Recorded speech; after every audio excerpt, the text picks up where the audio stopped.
everyone. I am Sheetal Singh. Today I am going to tell about India of you guys. A brief history of 1947 partition. How the partition of India happened India vs Pakistan. तो मैं आपको 1947 के बारे में कुछ बताने जा रही हूँ। मैं 1947 का हिंदुस्तान बोल रही हूँ। बंटवारे की उल्टी गिनती शुरू हो चुकी थी। सड़क तालाब खेत दफ्तर सब दो टुकड़ों में कट रहे थे। 15 अगस्त 1947 भारत अंग्रेज हुकूमत से आज़ाद हुआ था। मतलब 15 अगस्त को हमारा भारत ब्रिटिश की हुकूमत से ही आज़ाद हुआ था। एक समझौता था। देश को आज़ाद हुए लगभग 75 वर्ष पूरे हो गए हैं। ठीक है। इस आज़ादी के लिए भारत को 200 सालों का इंतज़ार करना पड़ा था। भारत माता को ब्रिटिश की बेड़ियों से आज़ादी के लिए सब कुछ न्यौछावर कर देना है। सब कुछ न्यौछावर कर रहे थे। 14 अगस्त 1947 की रात भारत की आज़ादी का पैगाम लेकर आई थी। देश की आधी आबादी देश की आज़ादी का जश्न मना रही थी। मतलब हमारे देश की आधी आबादी देश की जश्न मना रही थी। बट बहुत लोग उदास भी थे, बहुत लोग रो भी रहे थे, क्योंकि हमारा देश दो खंडों में विभाजित हो रहा था, इंडिया और पाकिस्तान। ऐसे कराची हो गया, बहुत मतलब पाकिस्तान में चले गए थे। ठीक है।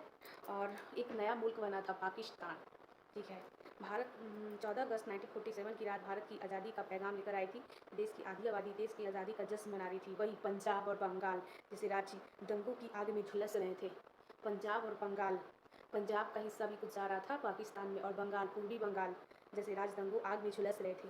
14 अगस्त 1947 की रात को काली रात का भी दर्जा दिया जाता है, क्योंकि बहुत ऐसे हमारे भारतीय लोग मारे गए थे। बहुत लोग पाकिस्तान को जाना पड़ा था, अपने मुल्क छोड़कर। खेती बाड़ी, दफ्तर, सब कुछ दिया गया था, क्योंकि वही वह दिन था जब अखंड भारत दो खंडों में विभाजित हो गया था और बट गया था, दो हिस्सों में बट गया था। एक तरफ इंडिया, एक तरफ पाकिस्तान। जहाँ हिंदू मुस्लिम भाई भाई रहते थे, वही दोनों दुश्मन बन गए। 14 अगस्त की रात बहुत कुछ हुआ। भारत का विभाजन हुआ। महात्मा गांधी आज़ादी के जश्न में शामिल नहीं हुए थे। क्यों नहीं शामिल हुए थे? इसका भी रीज़न था। पाकिस्तान 14 अगस्त को अपना स्वतंत्रता दिवस मनाता है। क्योंकि जो माउंटबेटन थे, हमारे नहीं हो सकते। माउंटबेटन थे, उन लोगों ने नीति अपनाई थी कि फूट डालो राज करो की नीति पहले अपनाई थी, और आज़ादी के समय नीति अपनाई थी फूट डालो और दोनों में लड़ाई करवाओ की नीति अपनाई थी। 14 अगस्त को ही अनाउंसमेंट कर दिया था उन्होंने कराची में कि एक नया मुल्क बनने जा रहा है। ठीक है। तो पाकिस्तान 14 अगस्त को ही स्वतंत्रता दिवस मनाते हैं, क्योंकि उसी दिन उन लोग को इन्फॉर्मेशन मिली थी कि एक नया मुल्क बनने जा रहा है पाकिस्तान के लिए। ठीक है। महात्मा गांधी के जन आंदोलन और सुभाष चंद्र बोस की आज़ादी हिंद फौज ने छक्के छुड़ा दिए थे ब्रिटिश लोग के। अंग्रेजी हुकूमत के नींव को हिला दिया था। अंग्रेज समझ गए थे कि अब भारत को ज़्यादा समय तक गुलाम बनाकर नहीं रह सकते। फरवरी 1947 ब्रिटिश द्वारा लॉर्ड लुईस माउंटबेटन को भारत का अंतिम वाइसराय नियुक्त किया गया। फरवरी 1947 ब्रिटेन द्वारा लॉर्ड लुईस माउंटबेटन को भारत का अंतिम वाइसराय नियुक्त किया गया। उन्हें जिम्मेदारी दी गई कि भारत जाकर उन्हें अच्छे तरह से व्यवस्थित करना है। ठीक है। माउंटबेटन को अंग्रेज की हमेशा से यह नीति रही थी कि वह जिस देश को आज़ाद करते वहाँ फूट डालकर लड़ाई करवाते थे। उन लोगों की नीति कभी नहीं रहती थी कि हमारे भारत देश के हित के लिए कुछ अच्छा करें। उन लोगों की हमेशा नीति रहती थी एक दूसरे में लड़ाई करवाने का, फूट डालने की नीति रहती थी। ठीक है। और ऐसा ही अंग्रेज ने भारत में भी किया। लंबे समय तक हिंदू मुस्लिम सिख ईसाई सभी धर्मों में भाई भाई था, भाई भाई कहा जाता था। हिंदू मुस्लिम सिख ईसाई सभी लोग भाई भाई रहते थे। ठीक है। बट जब भारत आज़ाद हुआ, दो खंडों में विभाजित हुआ, तो वही भाई आपस में दुश्मन बन गए और लड़ने लगे। खूब सारा लड़ाई किया, बहुत ज़्यादा। फूट डाला, हमारा देश तबाह हो गया पूरी तरह से। फूट डालो। और कराची, लाहौर में भी अभी बहुत सारे इंडियंस रहते हैं, बट अब पाकिस्तान को अपना देश मानते हैं। दुश्मन बन गए। फूट डालो की नीति अपनाई। उन लोग आपसी भाईचारे प्रेम के साथ रहते थे। बट बंगाल सन 1905 में डिवाइड एंड रूल का गंदा खेल शुरू किया गया। डिवाइड एंड रूल जो आकर भारत पाकिस्तान पर आकर खत्म हो गया। लॉर्ड माउंटबेटन 3 जून 1948 दिन तय किया गया था। 3 जून 1948 को दिन तय किया गया था। लेकिन देश की आज़ादी के साथ ही भारत में बंटवारे की मांगे उठने लगी, बहुत ज़्यादा उठने लगी, क्योंकि अब जो सहन नहीं हो रहा था भारतवासियों से, बिल्कुल भी सहन नहीं हो रहा था। तो उन लोगों ने आवाज़ उठाया, सब लोग एक साथ होकर, कि नहीं, भारत हमारा आज़ाद होना चाहिए, हमारा अपना स्वतंत्र भारत होना चाहिए, जहाँ मैं अपना सर झुकाकर नहीं, सर ऊँचा करके जी सकूँ, मैं अपने दम पे कुछ बना सकूँ, किसी के तलवे नहीं चाट सकती मैं। इसलिए ये मांग उठी। जगह जगह बंटवारे को लेकर दंगे होने लगे। तो मोहम्मद अली जिन्ना देश के पहले प्रधानमंत्री बनना चाहते थे। जिन्ना ने एक अलग देश, अलग मुल्क बनाने की मांग उठा दी। हिंदू मुस्लिम को लेकर दंगे होने लगे। सबसे ज़्यादा असर बंगाल, पाकिस्तान को देखने को मिल रहा था। लगातार बढ़ते हिंसा और दंगों के बीच लॉर्ड माउंटबेटन 3 जून 1948 की बजाय 15 अगस्त 1947 तय कर दी। 14 अगस्त की रात दिल्ली में तेज बारिश हो रही थी, बहुत तेज बारिश हो रही थी। लाखों की संख्या में लोग रायसीना हिल्स भीड़ जमा हो गए। रात के लगभग 10 बजे Jawaharlal Nehru, Sardar Patel, doctor Rajendra Prasad, viceroy Mountbatten सहित कई बड़े नेता वहाँ मौजूद थे। वहाँ हर किसी की आंखों में आज़ादी की खुशियाँ दिख रही थी, तो गम भी थे, बहुत दम था। ऐसे ही तिरंगा ऊंचा नहीं है आज हमारा, उसके पीछे बहुत सारे इतिहास है और बहुत सारे ऐसे वीर जवानों ने अपनी ज़िंदगी न्यौछावर कर दी थी। भगत सिंह का नाम आप लोग जानते ही होंगे। वहाँ हर किसी की आंखों में आज़ादी की खुशियाँ थी, तो गम भी थे। देश का बंटवारा होने का गम, लोग गम और जश्न मना रहे। ये इतने लंबे समय के बाद उन्हें आज़ादी मिल रही थी, बहुत लंबे 200 वर्षों के बाद आज़ादी मिल रही थी। 11 बजकर 11 मिनट पर जवाहरलाल नेहरू ने एक स्पीच दिया, भाषण दिए। At the stroke of the midnight hour when the world sleeps India we awake to life and freedom. Nehru की स्पीच के साथ शंखनाद को साथ भारत आज़ाद हुआ। कि पूरी दुनिया सो रही होगी, तो आज हमारा भारत पूरी तरह से स्वतंत्र और आज़ाद होगा।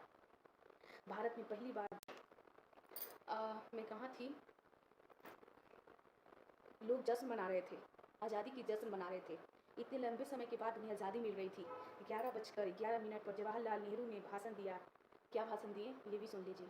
Eight the stroke of the midnight hour when the world sleeps India will awake to life and freedom. जब पूरी दुनिया सो रही होगी, तो ये भारत पूरी तरह से आज़ाद होगा, स्वतंत्र होगा। नेहरू की स्पीच के साथ शंखनाद के साथ भारत आज़ाद हुआ। भारत में पहली बार भारत का तिरंगा पहली बार शान के साथ लहराएगा। ऐसे ही ये तिरंगा 3 रंगों वाली आज़ाद नहीं हुई थी, इसके पीछे बहुत बड़ी हिस्ट्री है। केसरिया, सफ़ेद, ग्रीन, ये सब किस चीज़ का प्रतीक है? केसरिया जो लहूलुहान हमारे वीर जवान हुए थे, उसका प्रतीक। सफ़ेद शांति का प्रतीक। हरियाली प्यार का प्रतीक। हमारे हर उस रात भारत का विभाजन भी हुआ था। भारत 2 खंडों में विभाजित हो गया था। कहते हैं ना, भारत कोई मिट्टी का टुकड़ा नहीं है, ये एक राष्ट्रवाद है। और भारत भारत नहीं है। भारत जब धरती का निर्माण हुआ था, तो सबसे पहला शब्द भारत दिया गया था, ना कि कोई देश। कुछ भी हो, भारत के सामने सब फीका है। पर्वत, नदी, खेत, कुछ भी, ये हरियाली, ये मिट्टी, हमारे देश की धरती, सब भारत है। ये पूरा भारत है। भारत का मैप देख लीजिए, पहले सब भारत था। नॉर्थ, साउथ, ईस्ट, वेस्ट, सब भारत था, भारत की मिट्टी थी। बट विभाजन होने के बाद अपना देश हो गया, मुल्क बना लिए, इंडिया vs पाकिस्तान। पाकिस्तान नाम का नया मुल्क बना। इधर जवाहरलाल नेहरू ने पीएम प्रधानमंत्री की शपथ ली, और उधर जिन्ना ने अपना नया मुल्क बनाया, पाकिस्तान। वह भी पीएम बने, और उसके बाद 14 मंत्री पद और गोपनीयता की शपथ ली। लेकिन उस टाइम कोई राष्ट्रगान नहीं गाया गया था। जन गण भले ही 1911 में लिखा गया था, मगर लेकिन उसे राष्ट्रगान का दर्जा सन 1950 में मिला था। 16 अगस्त मंत्री और उनके कैबिनेट ने तिरंगा फहराया था। 17 अगस्त को 1500 ब्रिटिशियन के साथ पहली बटालियन गई थी भारत छोड़कर। पहली टीम अपने देश को रवाना हुई थी। भले ही 2 सालों तक भारत को कितना भी लूटा, तरह तरह के जुल्म हम भारतीयों पर ढाए, बट हमारा भारत, जो कहते हैं ना भगवान का रूप होता है भारतीय, उन लोगों ने इतने जुल्म सहने के बाद भी उस दरिंदों को परातियों की तरह स्वागत करके उनके देश भेजा गया। तभी तो कहते हैं अतिथि देवो भव। हमारे भारत में दुश्मन को भी ऊंचा दर्जा दिया जाता है। हमारे दरवाजे पर आते हैं तो उन्हें भव्य से स्वागत किया जाता है। यही हमारी भारत की पहचान है, यही हमारी भारत की मिट्टी है, ये हमारी संस्कार है कि दुश्मन को भी हम लोग ऊंचा दर्जा देते हैं अगर हमारे दरवाजे पे आते हैं। उन दरिंदों, ब्रिटिश लोग को परातियों की तरह स्वागत करके टीम को रवाना किया गया था अपने देश के लिए। परंपरा हमेशा हम भारतीयों में कूट कूट पर भरी, हम हमेशा से हमारा खून में ही एक संस्कार झलकता है। पूरे ब्रिटिश को पूरी सम्मान के साथ बारातियों की तरफ विदा किया गया। 1 साल बाद 27 अगस्त अंग्रेज़ों को अंतिम टीम रवाना हुई, और उन्हें भी बैंड बाजे के साथ विदा किया गया कि जाओ ब्रिटिश, बहुत हमारे देश को लूटा, पूरी तरह से लूटा, बहुत सारी खेतियाँ की, कम प्राइस में यहाँ से ले जाते थे, ज़्यादा प्राइस में वहाँ बेचते थे। यहाँ की कच्ची मालों को ले जाकर वहाँ बहुत अच्छे अच्छे प्रोडक्ट बनाकर उन लोग वहाँ बिजनेस करते थे, ट्रेंडिंग करते थे। और हमारा भारत में इतने अच्छे अच्छे प्रोडक्ट थे। ये अफीम की खेती, पता नहीं किस चीज़ की खेती यहाँ से होती थी, नील की खेती होती थी, और उन लोग यहाँ से ले जाकर उसको डबल दाम। तो कहाँ थे हम? हाँ, मतलब कि ब्रिटिश लोग को बारातियों की तरह स्वागत करके उन्हें अपना देश भेजा गया था। अंग्रेज़ों की अंतिम टीम रवाना हुई, उन्हें भी बैंड बाजे के साथ विदेशियों को विदा किया गया। अब बात करते हैं कुछ तथ्य कि 15 अगस्त क्यों चुना गया? आज़ादी का दिन था। यह दिन माउंटबेटन ने चूज़ किया था। एक्चुअली क्योंकि 1945 में जापान ने एलाइड देशों के साथ आत्मसमर्पण कर दिया था। एलाइड देशों के साथ आत्मसमर्पण कर दिया था और माउंटबेटन उस टाइम देश के कमांडर थे। वहीं भारतीय ज्योतिचार्य ने कहा कि भारत के लिए 15 अगस्त का दिन अच्छा नहीं होगा। बट माउंटबेटन लोग कहीं न कहीं भारतीयों की बातों को इग्नोर करते थे। उन लोग भारतीयों की बात को नहीं माने और अपनी बात पे तथ्य रहे कि नहीं 15 अगस्त को ही देश आज़ाद होगा। क्योंकि माउंटबेटन लोग कहीं न कहीं ये बात को मानते थे कि भारतीय लोग पूजा पाठ में करते, कहीं उनकी दिव्यवाणी सच ना हो जाए। तो हमारे भारत के जो पंडित थे बोले ये 15 अगस्त सही नहीं होगा। बट माउंटबेटन तो रिजिड थे कि नहीं 15 अगस्त को ही भारत आज़ाद होगा, मतलब देश आज़ाद होगा। तो उन्हीं की बात सच हुई। हाँ, उस समय वो वाइसराय थे, गवर्नर थे। माउंटबेटन वह दिन बदलने को तैयार नहीं हुआ नहीं। फिर ठीक है, जवाहरलाल नेहरू बोले कि ठीक है, हमारा देश भी तो आज़ाद हो रहा है, चलिए सही है, कोई प्रॉब्लम नहीं है। 14 को ही आज़ादी का समय तय किया गया। पर इस आज़ादी के जश्न में महात्मा गांधी शामिल नहीं हुए।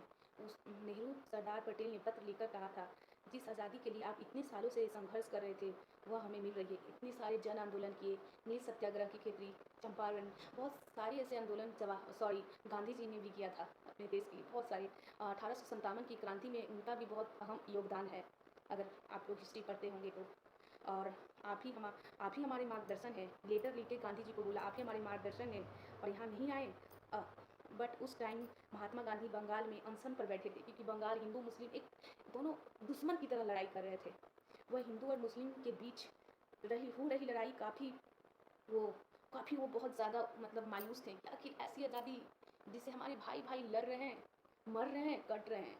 महात्मा गांधी ने कहा, इतनी हिंसा के बाद, इतने टाइम के बाद आज़ादी मिल रही है। इस आज़ादी के लिए मैंने ऐसी कल्पना नहीं की थी, मैंने नहीं की थी ऐसी कल्पना।